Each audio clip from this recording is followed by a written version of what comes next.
ഇത് ഞങ്ങൾ വേണ്ടാന്ന് വെച്ചിരുന്നതാ. പക്ഷെ അമ്മൂസേ നീ പറ, ഇത് കാണിക്കണ്ടേ? പിന്നെ ഇത് കാണിച്ചേ പറ്റൂ. എല്ലാരും കാണണം. ഓരോരോ റിസോർട്ടിൽ പോയി സ്റ്റേ ചെയ്യുന്നുണ്ടല്ലോ, എല്ലാവരും ഇത് അറിയണം. സംഭവം എന്താ വെച്ച് കഴിഞ്ഞാല് ഇത് നമ്മൾ ഇന്നലെ സ്റ്റേ ചെയ്ത റിസോർട്ടാണ്. ഇവിടെ നിങ്ങൾ കാണേണ്ട കുറച്ച് കാര്യങ്ങൾ. ഒരു കാര്യം ചെയ്യാം, ആദ്യം മുതൽ കാണിക്കണം. നമ്മൾ ഇടയിൽ കാണിച്ചിട്ട് കാര്യമില്ല. സത്യം. ആദ്യം മുതൽ നമ്മൾ വന്നപ്പോ മുതൽ എന്നല്ല, നമ്മൾ ആദ്യം മുതലുള്ള എല്ലാ കാര്യങ്ങളും നിങ്ങളൊന്ന് കാണും. അപ്പൊ ആദ്യം ഞാൻ നിങ്ങൾക്ക് ഇവിടുത്തെ ബാൽക്കണി കാണിച്ചു തരാം. ഇതാണ് ബാൽക്കണി. ഇവിടെ നിന്ന് കാണുന്ന ആ ഒരു വ്യൂ, ഇതാണ് ഞാൻ പറഞ്ഞത്. അപ്പൊ നമ്മളിപ്പോ ഉള്ളത് നമ്മുടെ നാട്ടില് വയനാട്ടിലാണ്. അപ്പൊ വയനാട്ടിൽ വന്നപ്പോൾ വയനാട്ടിൽ വന്നാൽ പിന്നെ നമുക്ക് റിസോർട്ട് പതിവാണ്. ഷോർട്സ് കാണുന്നവർക്ക് അറിയാം, നമ്മളെപ്പോഴും റിസോർട്ടിൽ സ്റ്റേ ചെയ്യും. അപ്പൊ നമ്മളിപ്പോ ഇന്നലെ വന്ന് സ്റ്റേ ചെയ്തു. ഇപ്പൊ ഇന്ന് നമ്മൾ വെക്കേറ്റ് ചെയ്യാൻ വേണ്ടി ഇങ്ങനെ നിൽക്കുകയാണ്. അപ്പൊ ഇപ്പോഴാണ് ഒന്നിന്ന് വ്ളോഗ് എടുത്തരാൻ തോന്നിയത് കേട്ടോ. അപ്പൊ നമ്മൾ വന്ന് നമ്മുടെ മേപ്പാടി ഉള്ളൊരു പ്രോപ്പർട്ടിയിലാണ്. അപ്പോൾ ഞാൻ ഇപ്പൊ നിൽക്കുന്നത് തന്നെ നമ്മുടെ റൂമിന്റെ ബാൽക്കണിയിലാണ്. അങ്ങോട്ടേക്ക് നോക്കുകയാണെങ്കിൽ നോക്കി എന്താ വ്യൂ നോക്കി. അതായത് വയനാട്ടിൽ എവിടെ നോക്കിയാലും ചെമ്പ്രമല കാണാൻ പറ്റും. പക്ഷെ ഇത്ര അടുത്തുനിന്ന് കാണാൻ പറ്റിയൊരു പ്രോപ്പർട്ടി ഞാൻ സ്റ്റേ ചെയ്തതിൽ എനിക്ക് ഈ ഒരു പ്രോപ്പർട്ടി മാത്രമേ തോന്നിയിട്ടുള്ളൂ. വേറെ പിന്നെ എനിക്ക് നമ്മുടെ ഹിൽട്ടൺ ഗ്രൗണ്ട് എന്ന പ്രോപ്പർട്ടി നല്ല വ്യൂ ആണ്. അപ്പൊ എന്തായാലും ഈ ഇത്ര അടുത്തുനിന്ന് നമുക്ക് ഫേസ് ടു ഫേസ് ആയിട്ട് കാണാൻ പറ്റുന്നത് ഈ ഒരു പ്രോപ്പർട്ടി എന്നാണ്. അപ്പൊ ഇത് നമ്മുടെ റൂമിന്റെ ബാൽക്കണിയാണ്. ബാൽക്കണി നമുക്ക് നല്ല ബാൽക്കണി മാത്രമല്ല ബെഡ്റൂമിൽ നിന്ന് നമുക്ക് കറക്റ്റ് നോക്കി കഴിഞ്ഞാൽ നല്ല വ്യൂ ആണ്. അപ്പൊ ഞാൻ എന്തായാലും റൂമൊക്കെ അലങ്കോലായി കിടക്കാണ്. ഇന്ന് ഞാൻ ചുമ്മാ നീറ്റാക്കി വെച്ചിട്ടുണ്ട്. റൂം ഒന്ന് കാണാം. അപ്പൊ ഇതാണ് ബെഡ്റൂം. നമ്മൾ സ്റ്റേ ചെയ്തതിന്റെ പിന്നെ ഇപ്പൊ പോവാനായിട്ട് ഡ്രസ്സൊക്കെ പാക്ക് ചെയ്തതിന്റെ ആ ഒരു അലങ്കോലത്തിൽ കിടക്കാണിത്. അപ്പം സംഭവം അടിപൊളിയാണ്, നല്ല നീറ്റ് ആൻഡ് ക്ലീൻ ആണ്. അപ്പൊ നമ്മൾ ഇവിടെ കിടന്ന് തന്നെ നമുക്ക് രാവിലെ ആ ഒരു എന്താ പറയാ ഭംഗി അടിപൊളിയാണ്. മഴയൊക്കെ പെയ്യുന്ന ഒരു സമയമാണെന്നുണ്ടെങ്കിൽ അവിടെ ചെറിയൊരു വാട്ടർഫോൾ ഉണ്ട്. ഇപ്പൊ അത് കാണുന്നുമില്ല, കാരണം മഴ ഇല്ലാത്തതുകൊണ്ട് കാണുന്നേ ഇല്ല. ഇതിനു മുന്നേ നമ്മൾ ഒരു പ്രാവശ്യം ഇവിടെ ഒന്ന് സ്റ്റേ ചെയ്തിട്ടുണ്ട്. ഇവിടെ അന്ന് ഈ പ്രോപ്പർട്ടിന്റെ പേര് കാൾട്ടൺസ് ബേ എന്നായിരുന്നു. ഇന്നിപ്പോ പേരൊക്കെ മാറ്റിയിട്ടുണ്ട്. അപ്പം അവിടെയാണ് ആ ഒരു വാട്ടർഫോൾ വരുന്നത്. അപ്പൊ എല്ലാം നമുക്ക് കാണാം. പക്ഷെ ഇപ്പൊ മഴക്കാലം അല്ലാത്തത് കൊണ്ട് നമുക്ക് രാവിലെ തന്നെ സൺറൈസ് കാണാം. നല്ല രസമായിരുന്നു. മഴക്കാലം ആകുമ്പോൾ കോടയായിരിക്കും, പക്ഷെ അടിപൊളിയെ കാണാന്. ഇവിടേക്ക് വരികയാണെന്നുണ്ടെങ്കിൽ ഇവിടെ കണ്ട ഒരു ചെറിയൊരു മിനി ബാർ സെറ്റപ്പ് ഒക്കെ ഉണ്ട്. അതൊന്നും കുപ്പിയൊക്കെ കാലിയാണ്. വെള്ളമടിക്കുന്ന ആൾക്കാരൊക്കെ ഉണ്ടെങ്കിൽ ഇവിടെ ഇരുന്നിട്ട് ഒരു അടിപൊളി വൈബായിരിക്കും. പിന്നെ ടിവിയും അതേപോലെ എ സി റൂമാണ് കേട്ടോ. നമ്മളിങ്ങനെ വരുമ്പോ ഇവിടുന്ന് നമുക്ക് ആ ഒരു വ്യൂ കാണാൻ പറ്റിയ ഒരു എന്താ പറയാ അടിപൊളിയാണ് എന്തായാലും. അപ്പൊ നമ്മൾ ഇന്നലെ ചെക്ക് ഇൻ ചെയ്ത് ഫുഡൊക്കെ കഴിച്ചു, രാത്രി കിടന്നുറങ്ങി, രാവിലെ എണ്ണീറ്റിപ്പോ വെക്കേറ്റ് ചെയ്യാൻ നിൽക്കുമ്പോഴാണ് ചിങ്കു പറഞ്ഞത് ഒന്ന് വ്ളോഗ് നിനക്ക് എടുത്തോടെ ചോദിച്ചപ്പോഴാണ് ഞാൻ അങ്ങനെ വ്ളോഗ് എടുക്കാന്ന് വിചാരിച്ചത്. അപ്പൊ നമുക്കിനി മുകളിൽ പോയിട്ട് ബ്രേക്ക്ഫാസ്റ്റ് കഴിക്കണം. അവിടെ മേലെ റെസ്റ്റോറന്റ് വരുന്നത്. ഓക്കെ, അപ്പൊ നമുക്കിനി പറഞ്ഞു വഷളാക്കണ്ട, ഫുഡ് കഴിക്കാൻ വിശക്കുന്നുണ്ട്. പറഞ്ഞു എനിക്ക് വിശക്കാൻ തുടങ്ങിയവാ. ഞാൻ ആ സത്യം പറയട്ടെ ഗൈസ്, ഇവിടെയുള്ള ഈ കുപ്പി കംപ്ലീറ്റ് അടിച്ചു തീർത്തത് അമ്മൂസാണ്. കണ്ടോ ഞാനാടൊന്നല്ല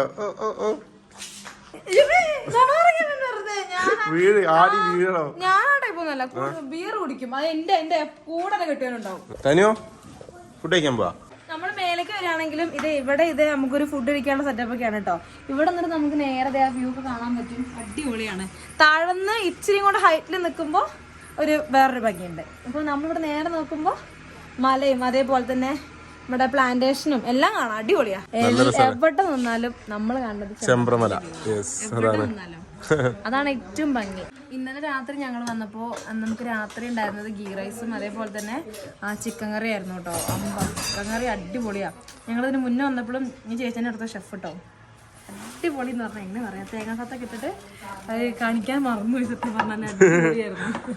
ഓക്കെ, അപ്പൊ നമ്മൾ ഇനി ചായ കുടിക്കാൻ കേട്ടോ. ഞാൻ പുട്ടാണ് കേട്ടോ എടുത്തത്. ഞാൻ പുട്ടെടുത്തു. അമ്മൂസ് കടലക്കറിയും വെള്ളയപ്പം. ഗൈസ്, അമ്മൂസ് തനുട്ടിക്ക് ഫുഡ് കൊടുക്കുന്നതിൻ്റെ ഗ്യാപ്പിൽ നമുക്ക് ഇവിടുത്തെ പൂളും കാര്യങ്ങളും മറ്റു റൂമുകളൊന്നും കണ്ടിട്ട് വരാം. ഇവിടെ നമുക്ക് ടോട്ടൽ വരുന്നത് 4 ബെഡ്റൂമാണ്. ഓക്കെ, മുകളിൽ 2 താഴെ 2. ഓക്കെ, അതിൽ എനിക്ക് തോന്നുന്നു നമുക്ക് മിനി ബാർ സെറ്റപ്പ് വരുന്ന ഒറ്റ ഒന്നുള്ളൂ. പൂള് ഞാൻ കാണിക്കാൻ പറഞ്ഞല്ലേ, ഇതാണ് ഇവിടുത്തെ കണ്ടില്ലേ, ഇതാണ് ഇവിടുത്തെ പൂൾ എന്ന് പറയുന്നത്. ഇവിടുത്തെ പൂളിൻ്റെ ഒരു പ്രത്യേകത എന്ന് പറയുന്നത് നമുക്ക് ഇവിടെ നിന്ന് നോക്കിയാലും നമുക്ക് ആ ഒരു വ്യൂ നിങ്ങൾ കണ്ടില്ലേ. അതായത് പൂളിൽ ഇപ്പോൾ ഞാനിപ്പോൾ പൂളിൽ നിൽക്കുകയാണെങ്കിൽ ഈ ഒരു ലെവലിൽ കണ്ടില്ലേ, കറക്റ്റ് ഞാനിപ്പോൾ ഇവിടെ പൂളിൽ ഇറങ്ങുകയാണെങ്കിൽ നമുക്ക് ഈ ഒരു ലെവലിൽ നമുക്ക് ആ ഒരു ചെമ്പ്രമലേൻ്റെ വ്യൂ കിട്ടും. കണ്ടില്ലേ, ഇതാണ് ഈ ഒരു പൂളിൻ്റെ ഒരു പ്രത്യേകത എന്ന് പറയുന്നത് കേട്ടോ. നല്ലൊരു അടിപൊളി പൂൾ തന്നെയാണ്. നോക്കി അല്ലേ, സൂപ്പറായില്ലേ. ഇതിവിടെ വരുന്ന മറ്റൊരു റൂമാണ്. ഓക്കെ, എന്തായാലും അതുകൂടെ ഒന്ന് കാണിച്ചു തരാം. ബാക്കിയൊക്കെ സെയിം ആട്ടോ. അപ്പോൾ നമുക്ക് ബാൽക്കണിക്ക് പകരം ഇരിക്കുന്ന ആ ഒരു ചെയറും കാര്യങ്ങളൊക്കെ സെയിമാണ്. ഇതാണ് ഇവിടുത്തെ മറ്റൊരു റൂം കണ്ടില്ലേ, സെയിം. നമുക്ക് എന്താ പറയുക, ഒന്നും കൂടെ നമുക്ക് മുകളിൽ നിന്ന് നോക്കുമ്പോൾ പൂള് കാണില്ല, പക്ഷേ ഇവിടെ നിൽക്കുമ്പോൾ നമുക്ക് ആ ഒരു പൂളിൻ്റെ ഒരു കാഴ്ചയും പ്ലസ് നമുക്ക് ആ ഒരു ചെമ്പ്രമലയും നമുക്ക് കാണാം. കണ്ടില്ലേ, ബാക്കിയൊക്കെ സെയിം ആണ്. ഇപ്പോൾ ഇരിക്കുന്ന ചെയറും കാര്യങ്ങളൊക്കെ സെയിം ആണ്. ഓക്കെ, ഇനി എന്തായാലും ഇതിൻ്റെ അപ്പുറത്തെ റൂമോടൊന്ന് ഞാൻ കാണിച്ചു തരാം. ഇതാണ് ഇവിടുത്തെ രണ്ടാമത്തെ റൂം കേട്ടോ. ഇതിൻ്റെ ഒരു ഫ്രണ്ട് മുഷ്കിലായി ഇതിൻ്റെ ഈ ഒരു ഫ്രണ്ട് സൈഡ് കാണാൻ തന്നെ ഒരു പ്രത്യേക ഭംഗി കേട്ടോ. കാണിച്ചു തരാം. അതായത് ആ ഒരു എന്താ പറയുക, എല്ലാ റൂമിൻ്റെ ഫ്രണ്ട് സൈഡ് എന്ന് പറയുന്നത് സെയിം ആണ്, ഒരേപോലെയാണ്. ഓക്കെ, ഇതിൻ്റെ ഉള്ളിലേക്ക് ഞാൻ കയറി കാണിച്ചു തരാം. ഇതാണ് ഇതിൻ്റെ ഉള്ളിലേക്ക് കയറുമ്പോഴുള്ള ഒരു കാഴ്ച എന്ന് പറയുന്നത്. കണ്ടില്ലേ, ഇങ്ങനെയാണ് ഇതിൻ്റെ ഒരു ഉൾഭാഗം വരുന്നത്. സെയിം ഞാൻ നേരത്തെ പറഞ്ഞ പോലെ നമുക്ക് മിനി ബാർ സെറ്റപ്പ് ഇതിൽ വരുന്നില്ല, പകരം ഇങ്ങനെ എത്ര ഒരു കാഴ്ചയുള്ളൂ. ഓക്കെ, ഇനി ഇതിൻ്റെ ബാത്റൂമോടെ ഞാൻ ജസ്റ്റ് കാണിച്ചു തരാം. ഇതാണ് ഈ ഒരു റൂമിലെ ബാത്റൂം എന്ന് പറയുന്നത്. വളരെ നീറ്റ് ആൻഡ് ക്ലീൻ ആണ്. അപ്പോൾ ഇത്രയും കാര്യങ്ങളാണ് നമ്മുടെ ഈ ഒരു റിസോർട്ടിൽ വരുന്നത്. ഇവിടെ ഇപ്പോൾ കുറവായിട്ട് തോന്നിയത് കുട്ടികൾക്കുള്ളൊരു പാർക്കാണ്. അതിൻ്റെ പണി നടക്കുന്നത് ഞാൻ കാണിച്ചു തരാം. ഈ ഒരു ഭാഗം ഇപ്പോൾ ഫുള്ള് കാടായിരുന്നു, ഒക്കെ ചെത്തി നന്നാക്കിയിട്ടുണ്ട്. ഇനി ഈ ഒരു ഭാഗത്ത് കുട്ടികൾക്കുള്ളൊരു ചെറിയൊരു പാർക്ക് സെറ്റ് ചെയ്യുന്നുണ്ട്. അതുകൂടെ സെറ്റ് ചെയ്ത് കഴിഞ്ഞാൽ കംപ്ലീറ്റ് ഓക്കെയാണ്. അപ്പോൾ നമ്മളിനി റൂം വെക്കേറ്റ് ചെയ്യാണ്. അപ്പോൾ ഇതാണ് പറഞ്ഞത്, നിങ്ങൾ അറിയണം നമ്മുടെ വയനാട് മേപ്പാടിയിൽ ഇങ്ങനെ ഒരു റിസോർട്ട് ഉണ്ടെന്നുള്ളത് എല്ലാവരും അറിയണം. കാരണം ഇതുകൊണ്ടുള്ള വേറൊരു ഗുണം ഞാൻ പറഞ്ഞുതരാം. വയനാട് ജില്ലയിൽ ഏറ്റവും കൂടുതൽ കാണാൻ സ്ഥലമുള്ളത്, അതായത് ഒരുപാട് ടൂറിസ്റ്റ് ലൊക്കേഷൻ വരുന്നത് മേപ്പാടിയിലാണ്. 900 കണ്ടി, ഗ്ലാസ് ബ്രിഡ്ജ്, സിപ്പ് ലൈൻ, അങ്ങനെ പല പല ആക്ടിവിറ്റീസ് വരുന്നുണ്ട്. അപ്പൊ നമ്മൾ വയനാട് വന്നിട്ട് എനിക്കൊന്ന് മേപ്പാടി ഈ ഒരു സ്ഥലത്തൊക്കെ നിങ്ങൾ ഒന്ന് സ്റ്റേ ചെയ്യുകയാണെങ്കിൽ നിങ്ങൾക്ക് പോയി കാണാൻ എളുപ്പമായിരിക്കും. ഓക്കെ, അപ്പോൾ എനിക്ക് തോന്നുന്നു നല്ല ഒരു അടിപൊളി വ്യൂ ഉള്ള റിസോർട്ട് തപ്പി നടക്കുന്നവർക്ക്, ഇപ്പോൾ കൂടുതലും നമുക്ക് എന്താ പറയുക, റിസോർട്ട് തപ്പുന്നവർക്ക് ഏറ്റവും കൂടുതൽ ആഗ്രഹിക്കുന്ന ഒരു സംഭവമായിരിക്കും കാണാൻ നല്ല വ്യൂ ഉള്ള സ്ഥലം, അല്ലെങ്കിൽ നല്ല എന്തെങ്കിലുമൊക്കെ സംഭവങ്ങൾ ഉണ്ടെങ്കിൽ ഒരു വെറുതെ ചില ആൾക്കാർ ഫോറസ്റ്റ് ആംബിയൻസ്, ചില ആൾക്കാർ പല പല ആംബിയൻസ് ആഗ്രഹിക്കുന്ന ആൾക്കാരുണ്ടാവും. അതിൽ ഏറ്റവും കൂടുതൽ എനിക്ക് തോന്നുന്നു വ്യൂ ആണ് എല്ലാവരും. അപ്പൊ അങ്ങനെയുള്ളവർക്കൊക്കെ പറ്റിയ റിസോർട്ടാണ്. കപ്പിൾസ് ആയാലും ബാച്ചിലേഴ്സ് ആണെങ്കിലും. മാത്രമല്ല ഇവിടെ 1000 രൂപയ്ക്ക് വരെ ഇവിടെ താമസിക്കാൻ പറ്റും. അങ്ങനെ ഒരു സ്കീം ഇതിലുണ്ട് കേട്ടോ. അപ്പൊ അതെന്താന്നുള്ളത് താഴെ കൊടുത്തിരിക്കുന്ന നമ്പറിൽ നിങ്ങൾ കോൺടാക്ട് ചെയ്ത് ഞാൻ ഡീറ്റെയിൽ ആയിട്ട് പറഞ്ഞുതരും. ഓക്കെ, അപ്പൊ എന്തായാലും വീഡിയോ വേണ്ടിയിട്ടല്ലേ. ഇനിയിപ്പോ നമ്മൾ അടുത്തൊരു സ്ഥലത്തേക്ക് പോവുകയാണ്. ഇവളെ എനിക്കൊരു പണി തന്നിട്ടുണ്ട്. ഞാൻ വെറുതെ ഒരു കാര്യം ചോദിച്ചതാ, എന്താ ഈ അപ്പൊ ഇനി അടുത്ത വീഡിയോ അതായിരിക്കും. അതെന്താന്നുള്ളത് നിങ്ങൾക്ക് അടുത്ത വീഡിയോയിൽ കാണാം. ഓക്കെ, അപ്പൊ നമ്മള് തിരിച്ചിറങ്ങി വെക്കേറ്റ് ചെയ്തു കേട്ടോ റൂം. വണ്ടി നോക്കിയ ഗൈസ് ആകെ പൊട്ടിയാണ് കേട്ടോ. എനിക്കൊന്ന് ഒരാഴ്ചയായി നമ്മുടെ വണ്ടി കഴുകിയിട്ട്.